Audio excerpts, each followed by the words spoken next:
इस प्रश्न में देखें क्या कह रहा है। दो द्रव P तथा Q के वाष्प दाब क्रमशः 80 mm तथा 60 mm है। P के 3 मोल और Q के क्या है आपके 2 मोल मिलाने से प्राप्त विलयन का कुल वाष्प दाब क्या होगा।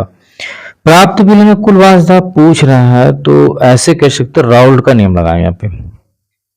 राउल्ट के नियम से, राउल्ट के नियम से, राउल्ट के नियम से क्या कहता है, राउल्ट का नियम बोल क्या रहा है उसको ध्यान देना है। कहता है अगर विलयन का कुल दाब आपको निकालना है, विलयन का कुल दाब बराबर कुल दाब पी ऐसे कह सकते हैं पी के बराबर, या विलयन का तो पीएस बराबर लिख सकते हैं।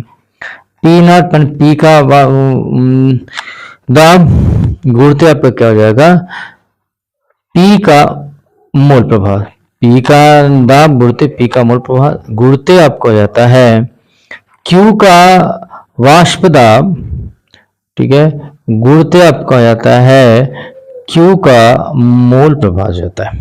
इस तरह से आप प्रश्न को करने का प्रयत्न करेंगे। यहाँ पे कुल वाष्प दाब कितना दिया गया पी का आप देखिए 80 दिया, आपने 80 कर दिया, यहाँ पे 80 गुणते आपने XP कर दिया, अर्थात P का मोल प्रभाव। Q का कितना दिया गया है आपका, देखें Q का दिया गया है मोल प्रभाव 60 दिया गया है। यहाँ पे देखिए, यहाँ पे 60 दिया गया, लिखा स्पष्ट, और यहाँ पे देखिए मोल प्रभाव कहीं नहीं दिया गया, तो आप क्या लिखेंगे, Q का मोल प्रभाव लिखेंगे। आप 80 लिख सकते हैं। P का मोल प्रभाव है P के मोलों की संख्या, तो P के मोलों की संख्या कितनी दी गई है, 3 दी गई है, तो आप यहाँ पे लिख सकते हैं P के मोलों की संख्या, ऐसे भी लिख सकते हैं P के मोलों की संख्या धन क्या हो जाएगा आपका Q के मोलों की संख्या। अब ऐसे लिख सकते हैं 60 गुणते Q के, यहाँ पे लिखा मोल प्रभाव Q का पूछ रहा है, तो इसके मोलों की संख्या लिखें Q के, तो Q के मोलों की संख्या बटे आपका हो सकता है, बल्कि कैपिटल एन इसको कर लीजिए, मान रहे हैं जब कैपिटल एन, तो स्मॉल एन हो जाए, ये स्मॉल एन जो P के साथ होगा धन इस प्रकार से Q का हो जाता है। इसमें आप देखो 80 जाता है, P के मोलों की संख्या कितने दिया गया प्रश्न में, 3 दिया गया, 3 लिख दिया।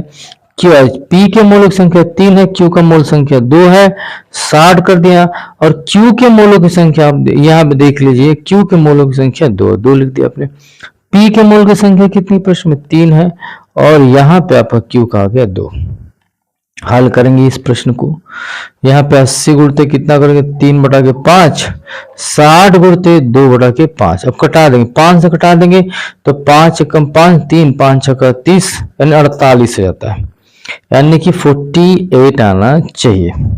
ठीक है, देख लेते हैं हम लोग ये कैसे प्रश्न हो रहा है।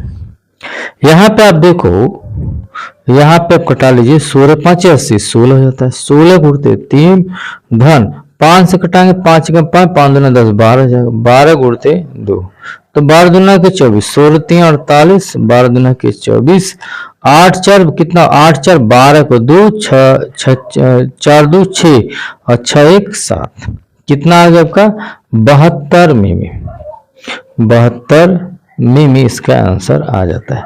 तो इस प्रश्न में आप देख सकते हो किस प्रकार से कह रहा है, जो चीज पूछी जा रही है उसी का अनुरूप, तो ये आपका मेन फॉर्मूला है, और इसी फॉर्मूले को आप ध्यान देंगे और इसी आधार पर लगाने का प्रयत्न। ये प्रश्न पूछा गया बोर्ड में, और इस प्रकार के प्रश्नों पर आप ध्यान देने का प्रयत्न करेंगे।